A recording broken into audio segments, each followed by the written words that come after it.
شما ملا چرا اختراع نمیکنه؟ به گفتی مرحوم شکوری باباهای ما میگن در بخارا اول آدم میساختن بعد عالم. گفتن اول آدم شد بعد عالم شد. چون که علم در خدمت وحشی ها مسخر میکنه. مثلا اوپنهایمر، کورچاتوف، خریتانوف اینا که آدم نشده بودن علمشون برای خاطر محو بشریت ساخته شد.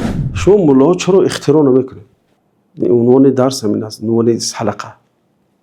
یعنی که ببین خب بیاید دانشگاه‌های فیلولوژی، دیپلماتیا، سیاست شناسی، طب و غیره، موسیقی و هنر و صنعت و همه اونا رو میپوشیم تا که همه اختراع کار شود. یعنی چرا فقط سوال به ملاها هست؟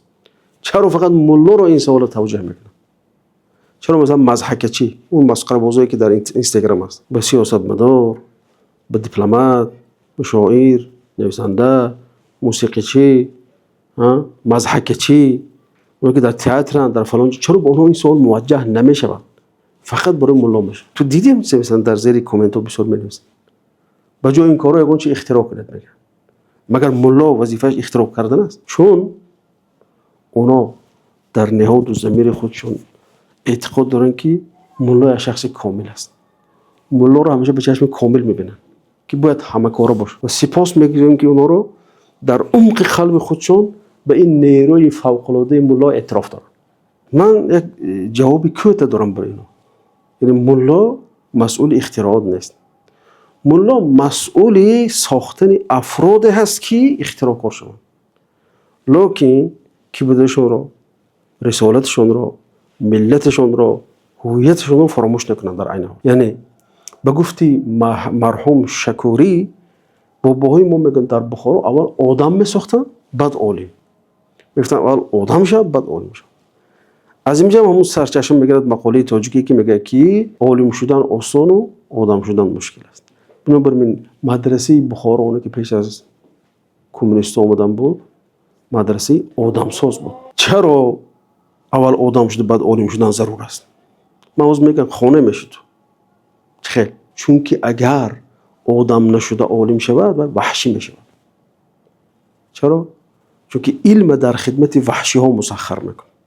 مثلا اوپنهایمر، کورچاتوف، خریتانوف یا خریتون، ساخاروف یا همون خیمیک آلمانی که به نام گابر است بمب شیمیایی رو اختراع کرد. اونو ساخاروف و خریتون و اوپنهایمر اونو بمب اتمی و یادرایی چی اختراع کرد. اینا که آدم نشده بودن علمشون برای خاطر محو بشریت ساخته شد. علمشون در خدمت محو بشریت استفاده شد. ببینیم خدا رحمت کند مرحوم شکوری رو که جمله زیبایی گفتن بخارا اول آدم میساخت بعد عالم میساخت. اینا که اومدن گفتن نه علم ضرور است، علم یعنی حاضر زمان تکنیک و این اون، لیکن آدم شوی رو فراموش کردن. بنابراین بمب های اونها امروز بمب های اونها صدها هزار رو با یک به زمین رو بروشتن صدها هزار رو نابود میکند. ده ها کیلومتر زمین میسوزاند که در نتیجه 50 سال تا 70 سال هیچ گیاهی نمیره در اونجا. این است نتیجه آدم نشده علم گرفتن. بنابراین خیلی این نکته ضرور است. برای میگیم که ملاها در بخارا 100 ساله ها باز اول آدم میساختن بعد عالم میساختن. گفتن اول آدم شد بعد دیگه چیکار کنی کن. چون که آدم شد دیگه به ضرر آدم کار نمیکنه. فایدهش فقط برای آدمیت و بشریت میشه. لیکن اینها که اومدن نامشون گرفته. آدمیت که نداشتن چیکار کردن؟ همین عراقی یعنی که سلاح هسته‌ای هم سلاح شد.